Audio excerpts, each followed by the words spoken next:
All right. Good morning, good afternoon, depending on what time zone you're in. My name is Kai Deering, and you're watching On the Fly with Kai. Woohoo! It is September 23rd, and I got to tell you, we're in season 2, episode 39. And today I've got another treat for you. I love bringing you some of my best people that I know, that I trust, that I've worked with, that I've seen either what they've done. And then I like to give to my tribe tips, tricks, and hacks for entrepreneurs because let's face it, out there, sometimes it can be a lonely world. And if we can help you get a few things, dialed in to make your life a little bit easier, that's really what we're all about. And so you can also interact with us if you're watching us live. And if not, we'll make sure we bring all the comments on screen so you can see them. So today, I'm excited. I have known Krista Mackey, I kid you not, I think 20 years now. I literally have watched her grow up as an entrepreneur, really, really done some amazing things in her magnificent events business. And so I'm going to bring to the virtual stage here, Krista Mackey. Thanks so much for being on the show, my friend. I'm excited to have you. Well, thank you so much, Kai. I appreciate the opportunity and looking forward to it. Yeah, I met you and in another venture, and you were what they would call now, I guess, a millennial at the time. Super young, and I was just blown away by your business acumen. And you were telling me that, the only job you'd ever really had prior to being an entrepreneur was like a little, like a little dumb retail thing. So were you born like that? Like, what the heck, woman? I mean, most people just are brainwashed. They just go get a job because that's what they know. But you never really did that much. No, so my family is entrepreneurs, honestly. My mom's side of the family, multiple businesses, different people. So I think it was naturally in me, even though, I didn't really know it back then or think about it or put the correlation together. But even in high school, I always worked, like 3 jobs. I like to kind of control my schedule. I actually joined a business when I was 17, and that was kind of like my first adventure into entrepreneurship, which led to the venture that you and I got in together. And so I originally intended to be an attorney, actually. So I did intend to have like a high-powered career down the line. But I think that was just more because I didn't really care for authority too much, which is probably why I'm a good entrepreneur versus an employee. Well, our stories are very similar. I did do the college thing and thought I was going to be a doctor, and then I realized I didn't really like sick people. So Yep. that's kind of a problem. And so, what do? You go into sales, and then you naturally progress when you find a boss that doesn't like you. You go into your own thing, and then that was it. But I definitely was more in my 30s when I did that. I wasn't in my teens. So that's pretty impressive for sure. And then I know that, you're now doing this incredible event planning for weddings and corporate and all that good stuff. And you're amazing. You really are. I see you just whoop, whoop, whoop. We're running all around the world, the Bay. But there was something called a great pause. Yes. And your profession, I mean, I actually thought about you a few times until we reconnected again at sort of an event. But I was like, dang, I wonder how she's doing with events. Because I mean, it just basically, the world stopped. How did you survive that? I mean, it was hard on event planners. Yeah, so I made a decision first to not pivot. I stayed in my lane, and so I decided that I didn't want to, learn to do virtual events. I didn't want to become like a balloon artist or these other things that I saw people pivot, and that's great for them. I knew it wasn't for me. So it just so happened in serendipitous kind of way. A friend of mine had an event venue right before the pandemic hit that he was looking for somebody to be a general manager. And was directly pitching to me. And I said, okay, as an entrepreneur, I'm always open to opportunities. So I actually started out with him as a contracted position, and then he decided he wanted more of my time. So I came on board with him literally 3 weeks before the entire country shut down, or maybe 4 weeks. But I ended up basically being at that venue the only employee, and throughout the pandemic, got promoted to COO. So it was kind of like I still took that entrepreneurship sort of nature because I set my price. He didn't want to agree with it in the first, like at the beginning. And then he came back and said, I'll give you your demands because you're worth it and I need the help. And so that was kind of my only pivot, was basically going into exactly what I already knew. I knew sales, selling an event venue was kind of right in alignment. But in terms of my personal business, as everybody started dropping off and rescheduling, I did still have weddings in 2020. Wow. Some of them were off the grid, non-sanctioned, way too many people weddings. But, I took the time to do the back end work. So I spent the time to, do my keywords on my website. I redid the website. I got the marketing list up. So I kind of, instead of, shifting my business into something I didn't want to do to survive, I sort of took that opportunity that I was given and used the income there to really help promote my company, which now is completely on fire in 2021. And it's either because we're out of the shutdown or the back end work or a combination of both. And so it all worked out for the best. So yeah, I ended up becoming an employee, which was weird a little bit. Your first job. I'm proud of you. Thank you. And rose all the way to the top, I know, went from employee all the way to COO. Pretty impressive. Well, I think those same skills, if you treat a job like you did a business and vice versa, right? If you're new, treat your business like a job, you're going to have success. It just depends on which way you're going to roll it.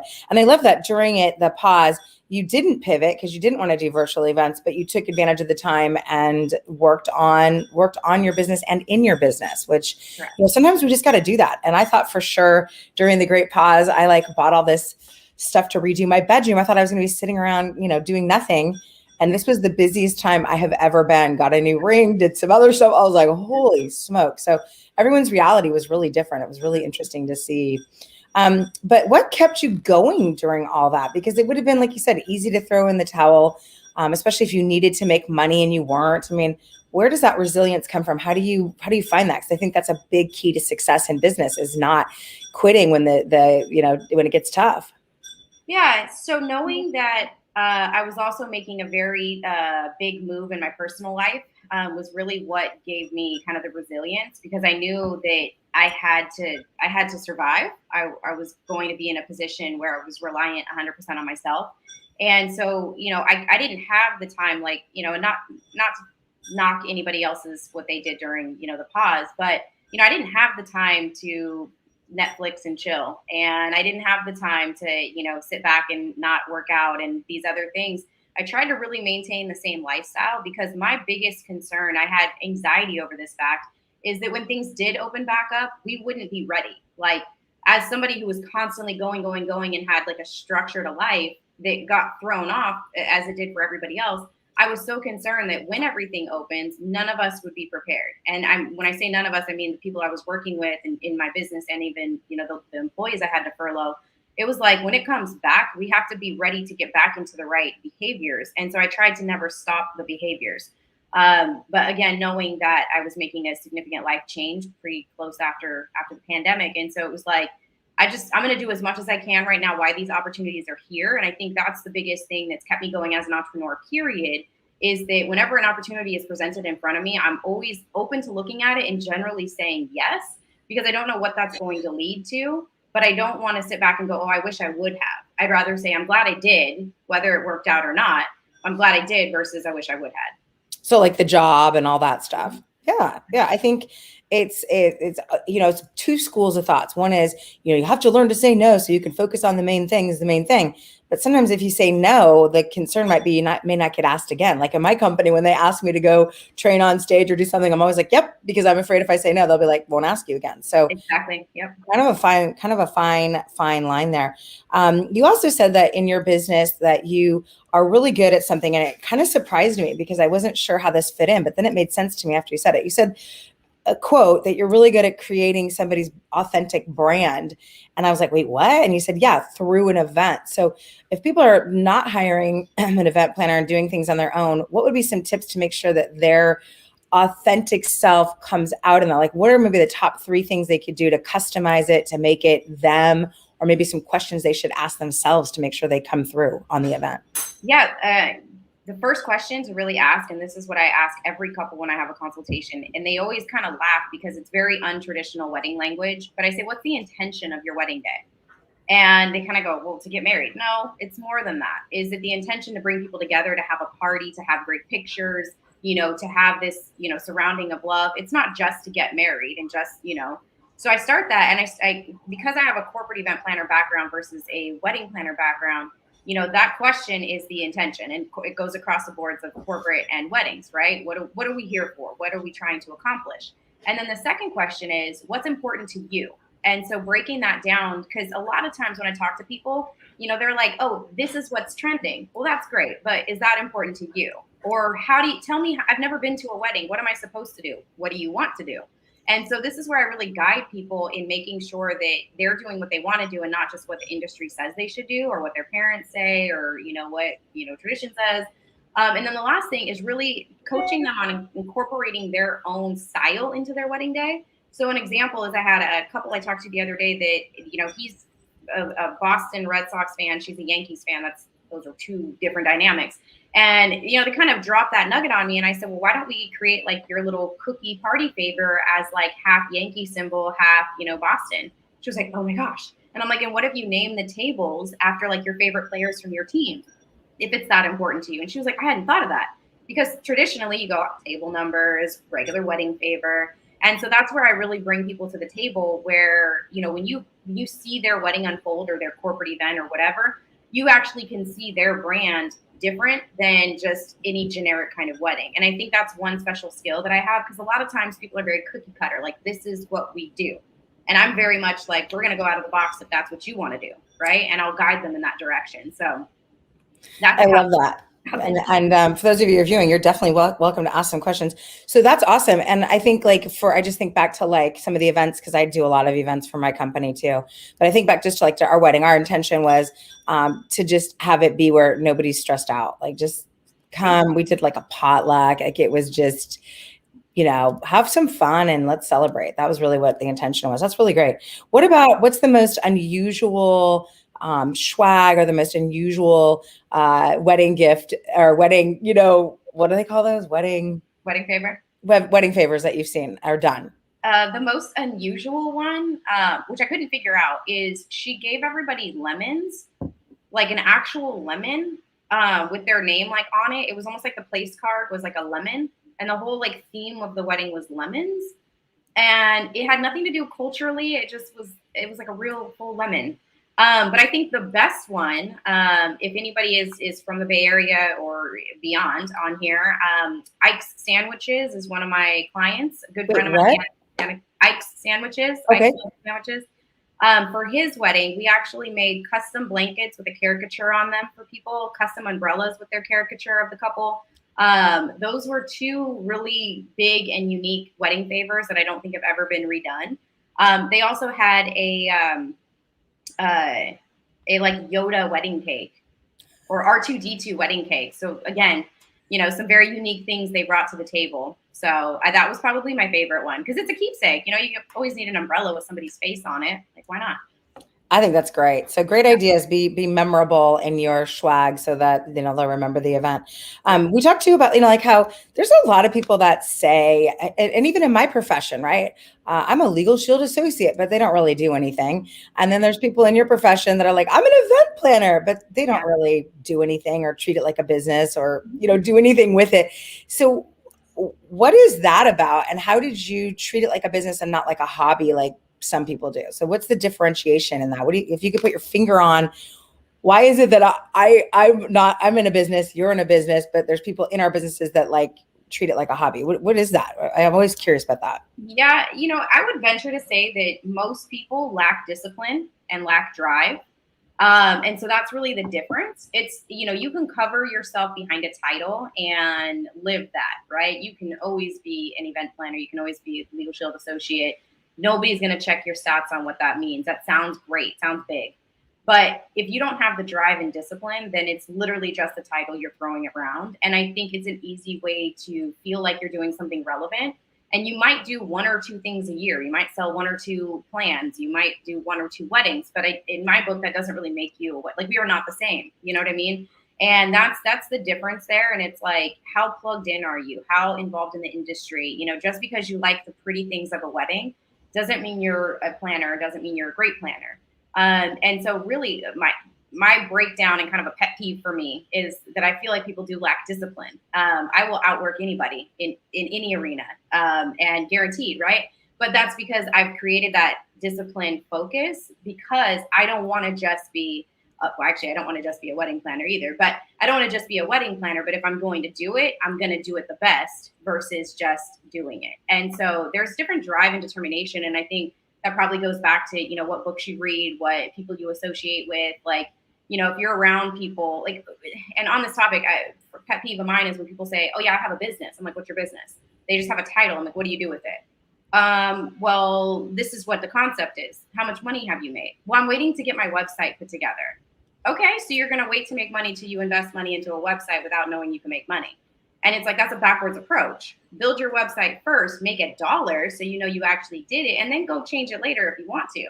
But it's like a lot of people will make an LLC, create a business title, join a company just to say they have a business, but they've never made a dollar at it. So you don't have a business, you have an idea that it hasn't flourished yet. And guaranteed, if you talk to them, they'll give you an excuse why they never started or why they haven't made $1 yet. And to them, it will be completely logical. To anybody that runs a business, it will be completely illogical. And it's funny that you said too, because I know we are a culmination of the people we hang out with, right? The books that we read, the classes that we take, and you're a student as well. Like, I mean, I am constantly reading, constantly taking classes.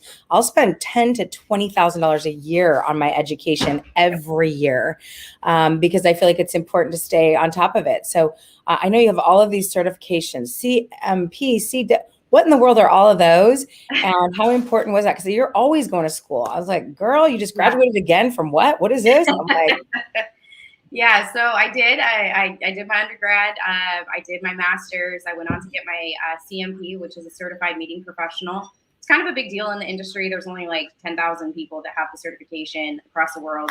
And then CWP is a certified wedding professional. So these are, and then I forgot to put, I'm a CITP, certified incentive travel professional. A what? A CITP, a certified incentive travel professional as well. But education to me it's very important, because if we're not growing, then we're stuck. And so yes, personal development, absolutely. I read 10 pages a day still. And, with these certifications and everything, it's for me, right? None of my clients have ever asked if I have like a master's degree in it. Well, actually one client, and that she thought that was really great that I did. And it's like, I did it because I wanted to make sure I was the best that I could be. And, constantly growing. Like I don't have a TV in my home by personal choice, just because I don't care what's happening out there. I'd much rather, listen to Brene Brown on YouTube or something, or an Oprah interview. Again, constantly growing, because I never know what I'm going to get that I'm missing. And that's just the determination. And that is the average of the 5 people you hang out with the most, right? Because when we say that, we don't we do physically mean it, but how often are you with 5 people? But it's like, if you're surrounding yourself with these people that are pouring into you virtually, like Oprah or whomever, that's still your associations. You're still getting something from that.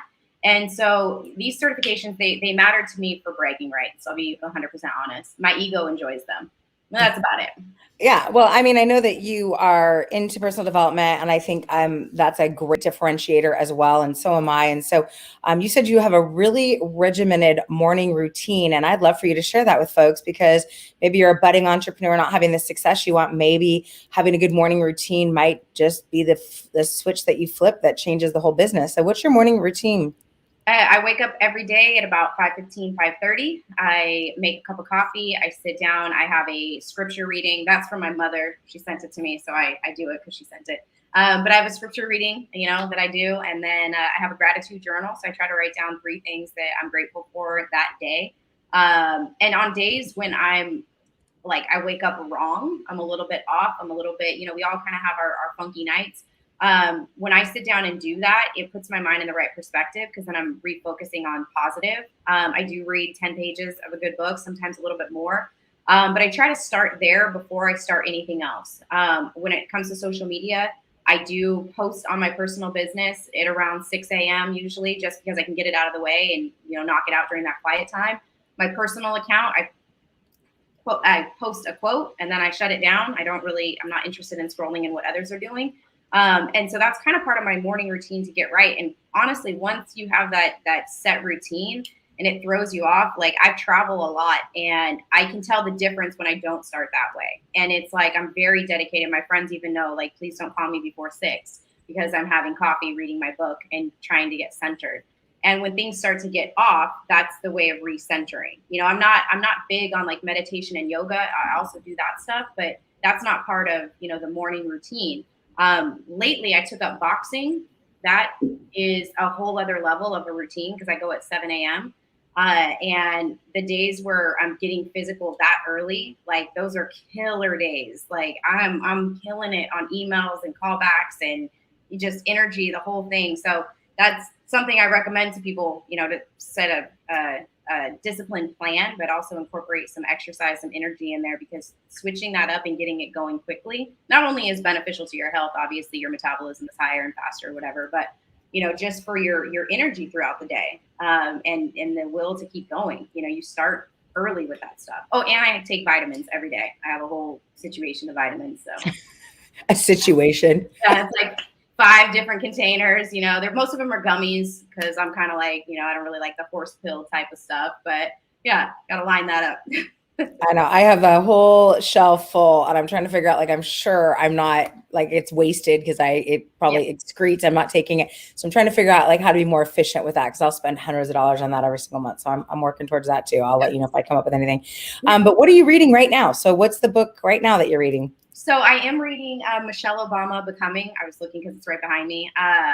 I started this book, and honestly, it's not my favorite type of book. There is personal development within it, but I've had to find that I have to pull the pieces. So not my favorite, but I'm also not a quitter. So it's like I said I was going to read it. Now I got to finish it. Honestly, after that, it's a book with a bad word in the title, but it's Un-F Yourself is the next one that is coming up. A friend suggested that I get it, and it's like a whole series. There's 3 books in the combination, and so the premise, I think, has to do with like entrepreneurship, of like kind of getting out of your own way. So I take something from everything, but I'm pretty big on the books. I know. I looked at my library and I'm thinking to myself, we better never move, because like that is a lot of books that I don't have to move. Yeah. And we also talked about, like, I think part of the success that I've experienced is definitely because, I mean, I network like crazy, which is where we reconnected again. I saw you networking and I was like, oh, how'd you survive that? And I said, you need to get on my show, girl. Yep. So talk about the power of networking and what that's done for you and your business. That is everything for my business, because I started out in networking in corporate planner arenas as a student in college still. And I started to go to them, and, I got this network of people. My name became relevant. People started to know me. And it was honestly like, the more they see you, the more they recognize, and the more the higher your value goes, whether they worked with you or not, whether they even know your name. But because of seeing you, it's like, oh, I know who that is. And now you become kind of, the popular kid. And so networking is huge, because not only did I meet people that were able to help me launch my business, in the sense that I didn't know what I was doing, but I was very good at seeing what others were doing and following the lead. Like my mentor in event planning, I've never asked her for her time to mentor me, but she knows that I'm her protege and she is my mentor, because I've seen everything she does and I followed it. And I was like, let me mimic what she's doing. But I met her at a networking event and instantly was like, that's it for me. But that, and then the fact that I was sharing with a friend the other day, he was like, you should have worked at a hotel because you would have met celebrities and this and that. And it's like, I don't really care about that, because I go to networking events and meet people that run corporations, that are startup companies, that are CEOs, that are talking to me about what I do, we can exchange value. Versus if I met a celebrity, like, what's the likeliness that I'm going to be able to get anything from that relationship that benefits me? It might benefit them because they know me and I'm a hotel manager and can hook them up, right? So it's a difference of philosophy, but it's like, when you sit down to look at who do I know, that's that network is your net worth. And I think I learned that pretty early on, because I have a stack of business cards I'm looking at right now. These people may not actually remember me, but if I need somebody in Louisville, I know exactly who to call and what conversation to have. Right? Because I know that I'm leaving an impression. And I know when I meet people, back in the day, what I used to do is I remember like little things about people. I literally kept all the business cards in the most inefficient fashion, but they were taped into like a notebook, like a 3-ring binder with like, words next to them of like, this person had a kid, they went here, they went here. It doesn't work when people change jobs, but it was easier to locate somebody on paper than it was to locate them on LinkedIn. And so it was like, when I would flip through and I'm like, who do I know in Puerto Rico? Instantly I had somebody and I had things to remember them by, and whether they remembered me or not, that key component made it more relevant than just somebody calling to ask for a favor. So it was like, I got really good at remembering details about people. I'd say that's one negative about the pandemic is that totally screwed up my memory. Like I see people and I'm just like, ooh, don't remember. And it thinks because we're not around them, I got to like redo that, brain muscle. But yeah, so networking was huge, and still is. Like people that know my name, I have no idea. Like it resonates in the industry, and it's like, cool, just out here doing me. But I've been talking to you all for 8 years now, so of course you know who I am. So Yeah, and I met Jeannie Lyons networking, and she loves that your network is your net worth. And we met networking, and I network. I'm gonna have. I think I did like 3 networking virtual events on Monday. I did, 2. I'm going to do two today. So I love it because I feel like, and now we can do it a little bit on social. You just got to keep showing up. right. It's still that visibility. You're still keeping top of mind awareness. So if you're not posting every day, like on LinkedIn, I think you're doing a disservice because you're going to stay top of mind awareness because you're not seeing these people as much as you were. So I think it translates as well into social because you just said you do it every day as well. You post every day. It's you just got to stay relevant. So I appreciate that.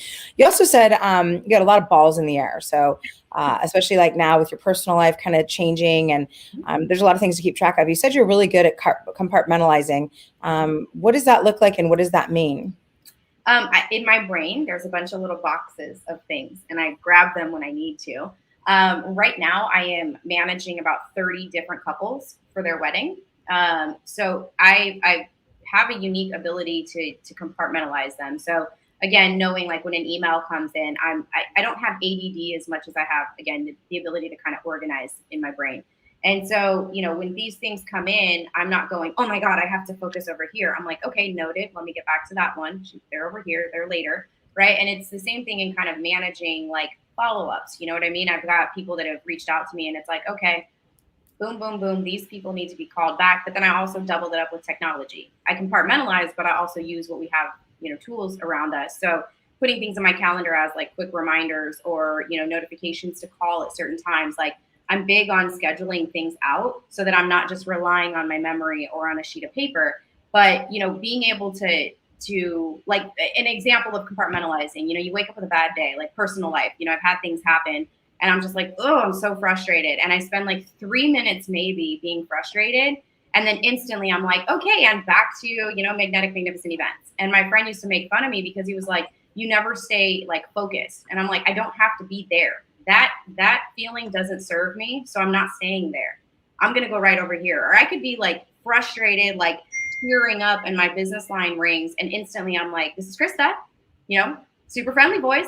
I'm not answering the phone like, yes, can I help you? Because what is that going to do if I'm giving off that energy? And I'm also big on receiving energy too. So I kind of eliminate anybody who gives the wrong energy because I can't afford, with all the things going on, I can't afford to have somebody close to me that maybe, I'm receiving energy from them in a negative way. And that's one of the biggest things. And that also goes back to having like boundaries too, I think is an important thing as an entrepreneur, having boundaries set so that we can be the best selves that we need to be for what our end goal is. So I kind of just went a lot of places with your question. Sorry about that. No, but it totally makes sense. I mean, as a business owner, we have to wear a lot of different hats.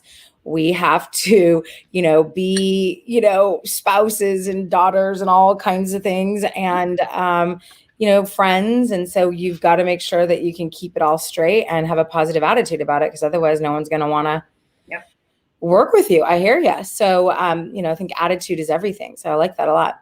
So yeah, please. I was just going to interject on that note too, that I was told one time, people shouldn't have to wonder what they're getting. When you walk in a room, they shouldn't have to go, oh, is this the angry one or is this the positive one today? And I think being more conscious of that, just in general life, like, in business or not, is an important thing.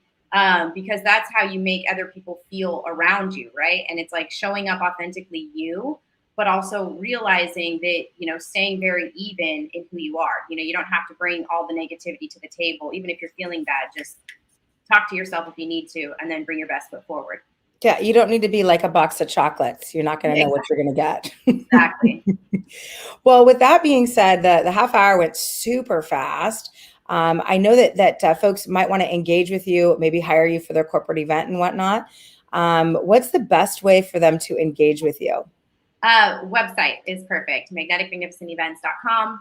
It's on there, all my contact info and everything. It's the best direction. Awesome. Well, I just want to say thank you so much for being on the show. There's a lot of nuggets in there. I love it. So for those of you who are viewing the show every week, we appreciate you being here. We appreciate you commenting. We love all the likes. So if you enjoyed today, please share it with other folks. Just hit the share button, smash it, send it to somebody else. Because there's somebody else that probably needs to hear this information. So again, I want to thank Krista Mackey with Magnetic Magnificent Events. It's a mouthful for me. Sorry about that, sister, but you saw it on the screen. Yep. And we're going to see you back here next Thursday, 10 a.m. Pacific time, all time zones in between. We're going to bring you another great interview with tips, tricks, and hacks for entrepreneurs. And I'm actually going to be in Phoenix, so you'll probably hear from one of my colleagues live. We're going to do the show live out there without our little backgrounds, just chilling like a villain, having some fun for our international convention. So thanks again. Take care. Take charge. Appreciate you, Krista. Bye, everybody.